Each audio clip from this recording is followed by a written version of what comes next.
Di hadapan Tuhan semua sama. Tidak ada gunanya sombong. Bahkan sombong itu itu adalah dosa. Dosa itu mendatangkan maut. Siapapun kita, tidak ada yang lebih atas, lebih tinggi. Tidak ada, semua di hadapan Tuhan sama. Puji Tuhan, shalom, saudara dikasih Tuhan. Sebelum kita mendengarkan renungan saat hari ini, mari kita berdoa terlebih dahulu. Kami bersyukur Tuhan, waktu yang indah untuk kami diberkati oleh firman-Mu. Kami haus akan kebenaran-Mu. Tolong ya Roh Kudus, buat kami tidak hanya sekedar mendengar, jadikan kami pelaku firman. Kami membutuhkan-Mu untuk kami sanggup mentaatinya. Terpujilah nama-Mu dalam nama Tuhan Yesus. Haleluya. Amin. Puji Tuhan. Saudara yang dikasihi Tuhan, renungan saat hari ini saya beri judul Dipuji Tuhan. Nah, siapa yang ingin dipuji Tuhan? Kalau dipuji manusia memuji bisa jadi punya motivasi tertentu. Dipuji manusia juga bisa dikatakan hari ini dipuji, mungkin minggu depan malah dilecehkan, direndahkan. Pujian dari manusia memang kadang dibutuhkan untuk memompa semangat kita, tapi bukan itu yang terpenting. Yang terpenting apakah kita dipuji Tuhan. Saudara dikasih Tuhan, Tuhan tidak memuji orang kaya. Tuhan tidak memuji orang pintar, cantik, tampan. Bahkan Tuhan tidak memuji orang yang aktif pelayanan. Bahkan orang yang melayani mengusir setan demi nama-Mu, bernubuat, bermujizat. Tuhan katakan, "Enyah, aku tidak kenal engkau, tidak kenal, pergi." Jadi Tuhan tidak memuji orang yang aktif pelayanan. Tapi di Alkitab, khususnya kitab Injil Sinoptik, yaitu Matius, Markus, Lukas, hanya 3 orang yang dipuji Tuhan. Ada banyak kisah, tapi ada 3 orang yang dipuji Tuhan.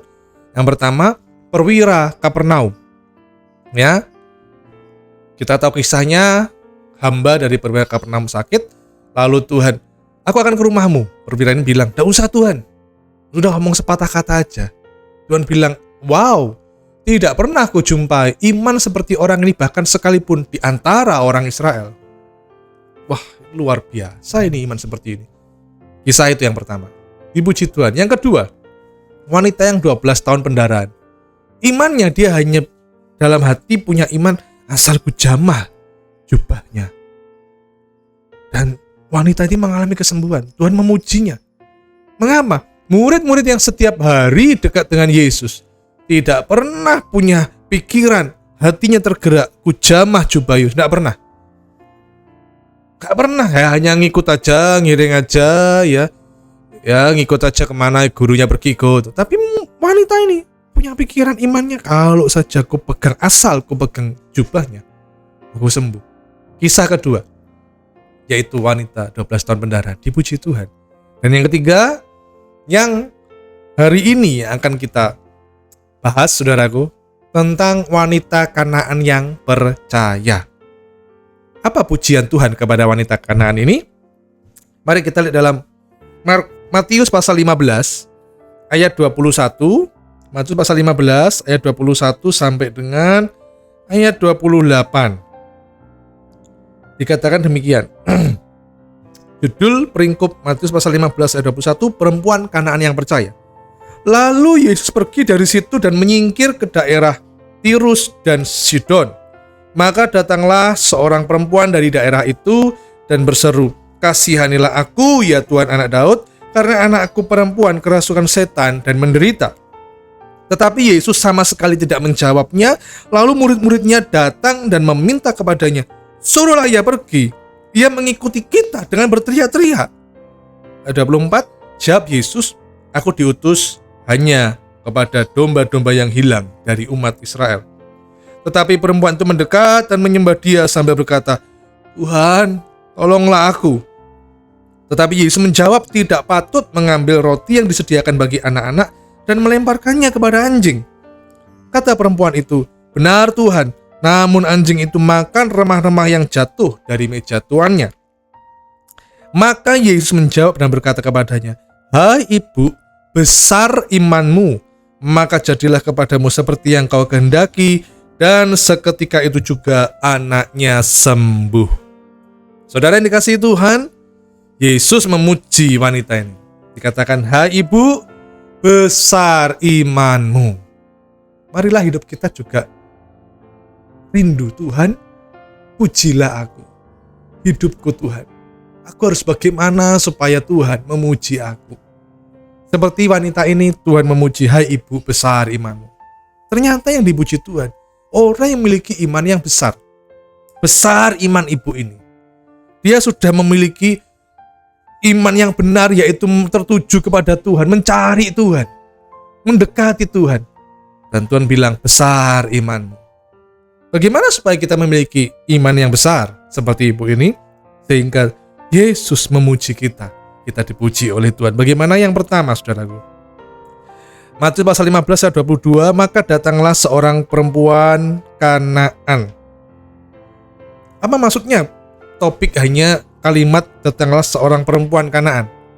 Saudara, orang Kanaan itu memiliki banyak dewa. Orang Kanaan memiliki banyak dewa. Jadi ini bukan orang Yahudi. Sedangkan Yesus dikelilingi oleh orang-orang Yahudi. Bahkan Yesus, sasaran utamanya adalah orang-orang Yahudi. Orang-orang Israel itu sasaran utama Yesus. Sebelum disalib tentunya. Tapi setelah disalib, Yesus mati di kayu salib, keselamatan itu juga diberikan kepada bangsa-bangsa lain. Tapi kisah ini terjadi sebelum Yesus disalib.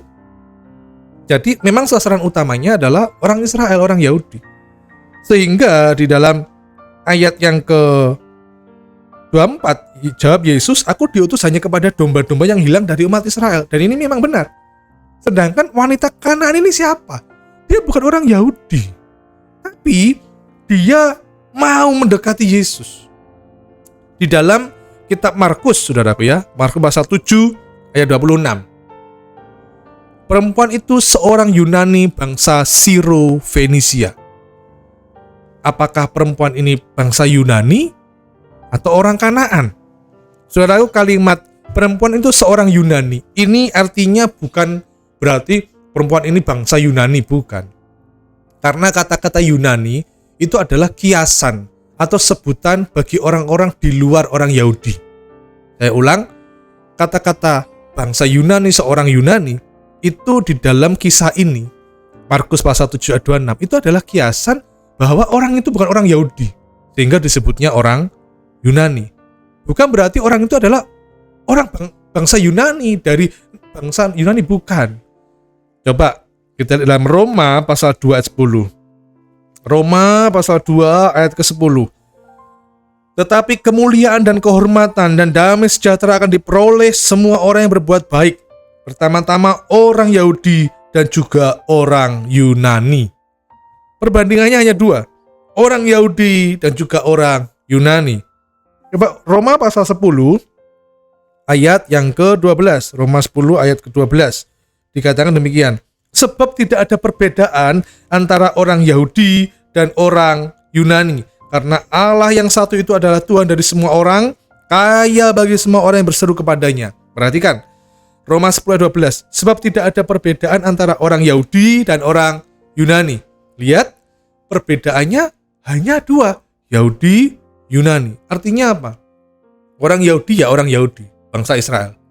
Orang Yunani ini bukan khusus bangsa orang Yunani, tapi ini adalah orang-orang di luar Yahudi, atau kita sebut orang kafir. Jadi orang Yahudi tulen bangsa Israel, tapi orang Yahudi menyebut bangsa lain, bangsa kafir, sebutannya adalah orang Yunani. Jadi siapapun bangsa di luar bangsa Israel, bangsa kafir, orang kafir, disebut orang Yunani. Kembali lagi ke perempuan Kanaan. Jadi dia orang Kanaan, memiliki banyak dewa. Terus di dalam Markus pasal 7 ayat 26, perempuan itu seorang Yunani. Artinya apa? Orang kafir. Orang yang tidak termasuk hitungan bakal diselamatkan. Orang yang tidak termasuk sasaran utamanya Yesus. Yesus datang untuk orang Israel. Makanya murid-murid gak seneng ada orang kafir masuk dalam kelompoknya orang Yahudi. Gak seneng. Tapi ini saudara, ini ya, bagaimana supaya kita memiliki iman yang besar, supaya kita juga ikut dipuji Tuhan. Yang pertama, miliki pikiran seperti wanita Kanaan ini, yaitu apa? Berpikir positif, bermental baja. Tahu, wanita ini tahu dia orang kafir, ngerti dia. Makanya dia mengatakan, kasihanilah aku. Di dalam dalam Matius pasal 15 tadi, ayat ke 22. Dan berseru, kasihanilah aku ya Tuhan, anak Daud. Lihat, dia mengatakan kasihanilah aku. Dia tahu dia tidak layak. Dia orang kafir. Dia tahu bahwa Yesus sasaran utamanya adalah orang Israel, orang Yahudi. Tapi dia berpikir positif, dia bermental baja, dia terus datang pada Tuhan. Bahkan yang luar biasa adalah di dalam Markus pasal 7 ayat 25. Kalau tadi di Matius pasal 15 ayat 22, Matius 15 ayat 22, maka datanglah seorang perempuan Kanaan. Nah ya, begitu aja ya. Tapi yang Markus pasal 7 ayat 25, perhatikan ini. Dia tidak hanya berpikir positif, tindakannya yang luar biasa adalah begini. Markus 7 ayat 25, malah seorang ibu yang anaknya perempuan kerasukan roh jahat segera, dia tidak lama-lama, sudah langsung segera mendengar tentang Yesus, lalu datang. Apa cukup datang aja? Tidak. Datang dan tersungkur. Dia tidak hanya pikirannya positif, bermental baja, tapi dia datang pada Yesus. Dia tersungkur. Itu menandakan dia tidak layak. Dia tersungkur, dia menyembah Tuhan, Raja di atas segala raja. Dan memang itu yang dia butuhkan. Dia orang kafir yang butuh keselamatan, butuh pertolongan. Dia pertama-tama dia tidak mengatakan tolonglah anakku, enggak. Hal yang utama dia katakan, kasihanilah aku. Saudara, coba kalau saudara pernah kita membawa anak kita ke dokter ya, sakit gitu ya, saudaraku ya. Terus begitu datang ke dokter, kan kita enggak mungkin bilang gini, dok, tolong anakku, enggak. Dok, tolong anak saya. Dok, periksa anak saya. Dok, kasih obat anak saya. Kan begitu. Ini perempuan ini tidak menyodorkan anaknya dulu supaya dijamah Tuhan, tapi dia menyodorkan dirinya. Kasihanilah aku. Saudaraku, poin pertama, supaya kita memiliki iman yang besar. Ayo kita berpikir positif, bermental baja untuk kita datang pada Tuhan. Ada hari-hari ini orang yang merasa tidak layak. Hidupnya sudah hancur. Apa saja yang dia perbuat di masa lalu sudah membuatnya dia merasa rendah sekali. Dia tidak layak. Ayo datang pada Tuhan. Tuhan membuka tangannya. Dia menerima kita, saudara. Kita datang bertobat, Tuhan, ubahkan aku, Tuhan. Dan Tuhan mau menerima kita. Berpikir positif. Ingat, Tuhan tidak memuji orang yang kaya. Tuhan tidak memuji orang yang pintar, punya jabatan. Tuhan tidak memuji orang yang aktif pelayanan, wah bisa main musik, khotbah dan sebagainya. Oh enggak.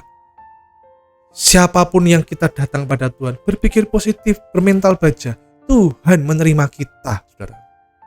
Yang pertama, bagaimana supaya kita memiliki iman yang besar. Seperti Tuhan katakan kepada ibu itu, hai ibu, besar iman, wah dipuji, saudara. Ya luar biasa. Yaitu, yuk berpikir positif, ya. Tuhan mau menolong kita. Yang kedua, pantang menyerah. Matius pasal 15 ayat 23. Begitu dia mengatakan, kasihanilah aku ya Tuhan anak Daud, karena anakku perempuan kerasukan setan dan sangat menderita. Ayat 22 itu ya. Ayat 23-nya. Tetapi Yesus sama sekali tidak menjawabnya. Yesus sama sekali tidak menjawabnya. Kita sudah tahu kisahnya ini. Poin kedua yang mau saya sampaikan adalah wanita ini tidak pantang menyerah. Oh, dia tidak mudah menyerah. Saya koreksi kalimat saya, dia pantang menyerah. Tidak mundur dia. Itu loh yang dikerjakan oleh wanita ini. Yesus sama sekali tidak menjawabnya. Oh, dia pantang menyerah. Dia tidak akan mundur, saudara.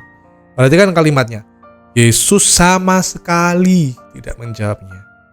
Kalau kita ditanya orang, ya apa? Besok datang ya ke Galaxy Mall, kita mungkin mengangguk. Itu sudah jawaban. Atau kita, itu jawaban bahwa kita memperhatikan pertanyaannya dia atau ajakannya dia. Ya, Atau mungkin kita bisa kasih kode-kode tertentu. Sudah termasuk jawaban kalau kita mendengar ajakan atau pertanyaannya lawan bicara kita. Tapi ini tertulis, Yesus sama sekali tidak menjawabnya. Terus dikatakan, lalu murid-muridnya datang dan meminta kepada Yesus, suruhlah ia pergi, ia mengikuti kita dengan berteriak-teriak. Yesus sama sekali tidak menjawab. Sekarang ada tantangan, yaitu orang-orang sekitar Yesus menyuruh supaya perempuan ini pergi saja. Kita tahu kisahnya, perempuan ini pantang menyerah, tidak mundur, saudaraku. Murid-murid ini menyuruh Yesus mengusir perempuan ini. Ini ada dua maksud, saudaraku. Murid-murid menyuruh Yesus untuk mengusir perempuan ini. Ada dua maksud. Maksud yang pertama, ada tafsiran saya, murid-murid sebel dan minta Yesus segera mengusirnya. Itu ya, berisik banget sih, gitu ya murid wanita ini, saudaraku ya. Ya. Murid-murid sebel minta Yesus segera mengusirnya. Yang kedua, tafsiran saya adalah murid-murid ini secara tidak langsung minta, saya pakai bahasa Surabaya gini, Yesus, terus kabulno permintaannya wanita itu supaya dia pergilah. Gitu ya. Jadi yang pertama, murid-murid minta Yesus segera mengusir. Tidak usah dikabulkan, diusir aja. Yang kedua, murid-murid secara tidak langsung minta Yesus kabulno permintaannya terus supaya dia pergi, supaya diem, tidak rame gitu ya. Nah, saudaraku, hati-hati ya. Memang hari-hari ini tantangan iman kita tidak mudah.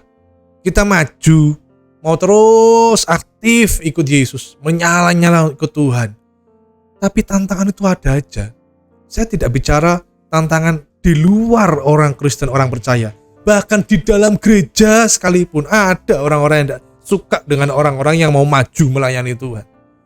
Ada si A sedang dipromosikan dalam pelayanan, si B tidak suka. Ada orang lain, anggap aja si X, yang mulai rindu untuk dekat sama Tuhan. Loh, si Z tidak suka. Ada saja tantangan ini, saudara.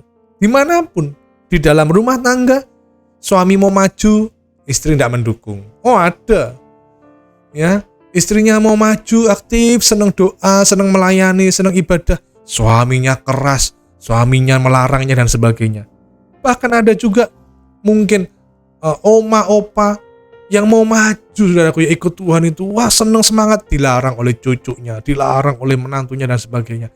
Tantangan dari manapun bisa terjadi. Di lingkungan kerja, wah apalagi dilarang ini. Saudara, pesan yang kedua, supaya Tuhan itu senang dengan kehidupan kita miliki iman yang besar. Jangan menyerah, pantang menyerah, maju terus, pantang mundur, saudara.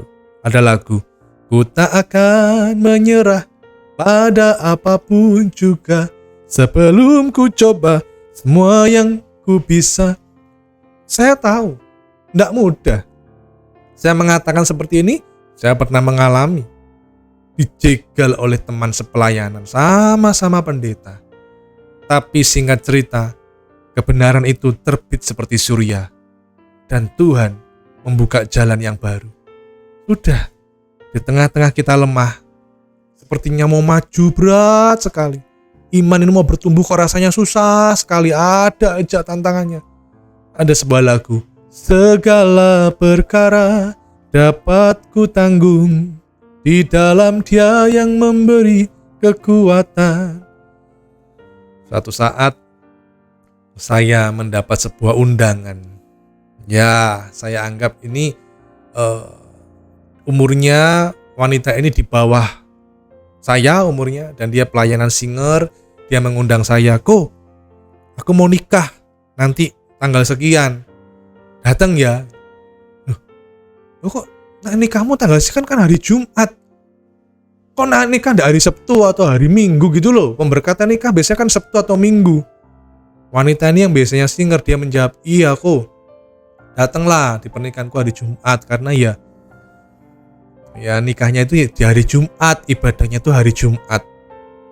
Tahu maksud saya, saudara? Yang ibadahnya hari Jumat. Saya kaget, saudara. Saya tegaskan dan saya tanya sekali lagi, kamu nikah, calon suamimu itu bukan orang Kristen, orang seberang? Iya kok. Kamu gimana Kenapa kok bisa terjadi? Aku lihat kamu aktif pelayanan loh. Kamu juga sering mendengar khotbah, harus cari yang seiman. Kenapa kok kamu gugur imanmu? Ya apa kok? Disuruh mamahku. Langsung saya itu deketi mamahnya. Ya toh tante. Kok kenapa cepet-cepet menikah? Wong usianya ya belum 30 kok. Masih jauh. Kata mamahnya menjawab, gak apa-apa Pak Bambang, wis. Daripada nanti ndak laku. Hah? Daripada nanti ndak laku, saya kaget mendengar itu. Saya geleng-geleng kepala, saya bilang, saya sudah menasehati, memberitahu kebenaran, risiko kamu tanggung ya. Hati-hati, risiko kamu tanggung. Tuhan mengasihimu, Tuhan menyayangimu. Kamu menyerah saat ini. Hati-hati. Dan terus saya menasehati, dan akhirnya mereka tetap lanjut. Sekarang saya tidak tahu bagaimana keadaannya, saudara. Menyerah. Kita bukan orang-orang yang mudah menyerah. Kita tidak akan menyerah. Dalam Yesus, maju terus. Tidak ada kamus mundur. Saya pernah diundang pelayanan di Bukit Doa di Prigen.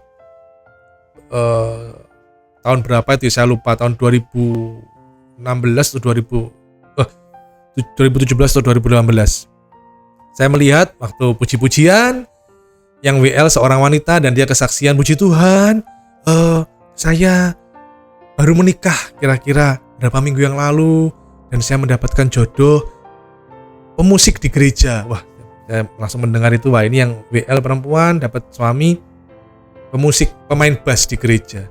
Wah, senang saya, seiman. Tapi setelah selesai ibadah, saya ngobrol-ngobrol, lalu saya penasaran aja. Mau tanya sungkan ya. Wanita ini tiba-tiba bilang gini, ya Pak Bambang, puji Tuhan, saya mempertahankan iman saya Pak. Usia saya ini hampir 50 Pak. Saya akhirnya dapat jodoh. Saya dulu ndak mau kalau ndak Kristen. Dapat jodoh. Suami saya ini usianya sekarang 50 lebih dikit. Sedangkan saya hampir 50. Wah, senang saya saudara. Ada orang-orang yang ndak menyerah, memang ndak menyerah. Dan Tuhan buka jalan, meskipun dunia mengatakan terlambat, tapi tidak terlambat bagi Tuhan. Daripada menyesal seumur hidup. Saudara yang dikasihi Tuhan, jangan menyerah. Ya, iman kita bukan iman yang menyerah. Yang ketiga, poin terakhir adalah merendahkan diri. Kalau poin pertama tadi, supaya besar iman kita, dipuji Tuhan. Yang pertama, berpikir positif, bermental baja, terus datang pada Tuhan. Yang kedua, pantang menyerah, tidak mundur. Yang ketiga, merendahkan diri. Ini terlihat, saudara. Merendahkan diri ini ada lewat ucapan dan tindakan. Ayat 22, Matius pas 15 ayat 22, kasihanilah aku. Ini ucapan. Perempuan ini tahu, sadar dirinya tidak layak. Karena bukan orang Yahudi, orang kafir. Dia perlu kasih karunia Tuhan. Ini yang Tuhan suka. Tuhan tidak suka dengan orang yang sombong, dengan orang yang angkuh. Oh, tidak suka. Tuhan suka orang yang merendahkan diri. Ucapannya itu loh, saudara. Kasihanilah aku. Ini sebuah pengakuan. Dia tidak layak, dia perlu dikasihani Tuhan. Dia tidak butuh kasihani manusia. Dia butuh dikasihani Tuhan. Orang yang angkuh, Tuhan buang, saudara. Ingat, dalam perjanjian lama, orang Israel dibuang ke Babel. Kenapa? Angkuh, keras kepala, sombong, saudara. Tapi siapa rendah hati, Tuhan itu mengampuni dan mendengarkan doanya. Lukas pasal 14 ayat 11. Sebab barang siapa meninggikan diri, ia akan direndahkan. Dan barang siapa merendahkan diri, ia akan ditinggikan. Ada satu lagi ayat, Amsal pasal 16 ayat 18. Kecongkakan mendahului kehancuran dan tinggi hati mendahului kejatuhan. Kalau kita mengaku kita orang Kristen, orang yang percaya, ayo merendahkan diri di hadapan Tuhan. Ucapan kita bukan bermulut besar, angkuh, omongannya kasar. Bukan seperti itu. Ucapan kita ucapan yang lemah lembut, ucapan yang ramah. Kita tanggalkan gengsi kita, saudaraku. Meskipun mungkin ya kita orang yang dalam tanda kutip sultan gitu ya, atau crazy rich, di hadapan Tuhan semua sama. Tidak ada gunanya sombong. Bahkan sombong itu mendatangkan, itu adalah dosa. Dosa itu mendatangkan maut. Siapapun kita, tidak ada yang lebih atas, lebih tinggi. Tidak ada, semua di hadapan Tuhan sama. Jadi ayo kita rendahkan diri. Ucapan kita yang pertama. Yang kedua, tidak hanya lewat ucapan, tapi juga lewat tindakan.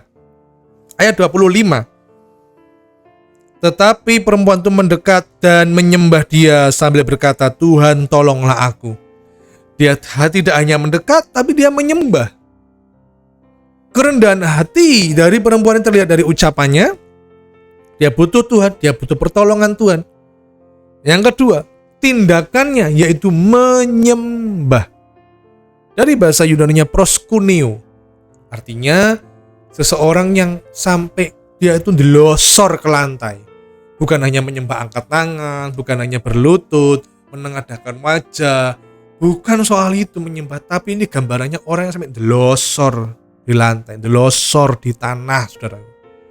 Proskuneo juga digambarkan seperti seekor anak anjing yang menjilati kaki tuannya, atau seekor anak anjing yang menjilati tangan tuannya. Saya di rumah punya anjing. Begitu saya kalau datang sampai rumah, saya lepaskan anjing saya biar langsung dia itu mendekati kaki saya, ekornya itu goyang terus gitu, mendekati kaki saya, dia mau dielus-elus. Saya elus-elus bulunya, langsung diem dan kayak bersandar di kaki saya, tidur, enak ya, kayak dipijeti gitu loh. Tapi begitu saya angkat tangan saya enggak elus-elus dia lagi, wah dia langsung bingungin, gelibet kaki saya, ekornya goyang-goyang, saya elus-elus lagi, diem lagi, sambil dia merem-merem gitu. Saudaraku, proskuneo diibaratkan seekor anjing yang mendekati tuannya, sangat mengasihi tuannya, senang, bersuka cita dekat dengan tuannya, tidak mau lepas dari tuannya. Itu loh saudaraku, orang yang menyembah, orang yang terus mau berlama-lama dengan Tuhan. Proskuneo, orang yang mengerti nilai yang dia sembah, yaitu pribadi yang sangat-sangat agung dan mulia. Makanya dia terus mau berlama-lama dengan Tuhan. Orang ini merendahkan diri. Dia tahu, wanita ini tahu, yang disembahnya adalah pribadi yang agung dan mulia. Mari kita merendahkan diri kita lewat ucapan, lewat tindakan kita. Tindakan kita bukan tindakan yang sembarangan, serampangan, yang kasar, tindakan yang kesombongan, keangkuhan. Tidak. Tindakan dan ucapan kita adalah penyembahan kepada Tuhan. Kita menyembah Tuhan yang baik, Tuhan yang penuh kasih, Tuhan yang lemah lembut. Maka karakter Tuhan juga akan transfer kepada kita. Kita pun memperlakukan orang lain juga dengan lemah lembut, ramah, penuh sukacita, suka menolong, dan sebagainya. Sehingga orang lain melihat, oh, ada Yesus dalam diri kita. Itu menunjukkan kita proskuneo, kita menyembah Tuhan. 3 hal yang saya bagikan, saudara. Sebagai penutup di khotbah saya ini, bagaimana kita dipuji Tuhan. Tuhan suka orang yang besar imannya. Yang pertama, yuk berpikir positif, bermental baja, datang pada Tuhan. Dia menerima kita. Jangan ada orang yang minder, merasa tidak layak. Dia menerima kita. Tuhan, ini aku datang padamu. Ampuni aku, jamah aku, selamatkan aku Tuhan. Yang kedua, pantang menyerah. Jangan mundur, maju terus untuk Tuhan. Dan yang ketiga, merendahkan diri di hadapan Tuhan. Lewat ucapan, lewat tindakan. Tuhan akan menolong kita. Dan biarlah suatu saat nanti kelak Tuhan akan berkata, besar imanmu. Amin untuk firman Tuhan. Terima kasih Tuhan Yesus. Kami bersyukur Tuhan menolong kami untuk kami memahami firman-Mu. Hamba-Mu sudah selesai, Roh Kudus Engkau belum selesai. Terus Engkau berkata-kata di kehidupan kami. Jadikan kami semua pelaku firman. Kami percaya saat kami melakukan firman-Mu, hidup kami diubahkan Tuhan. Bahkan iman kami makin diperbesar kapasitasnya, iman kami makin dikuatkan. Dan Tuhan senang dengan kehidupan kami. Terima kasih. Kami bersyukur. Biarlah kasih karunia-Mu, damai sejahtera-Mu, sukacita-Mu makin berlimpah-limpah atas kami. Terpujilah nama-Mu dalam nama Tuhan Yesus. Haleluya. Amin. Tuhan Yesus memberkati.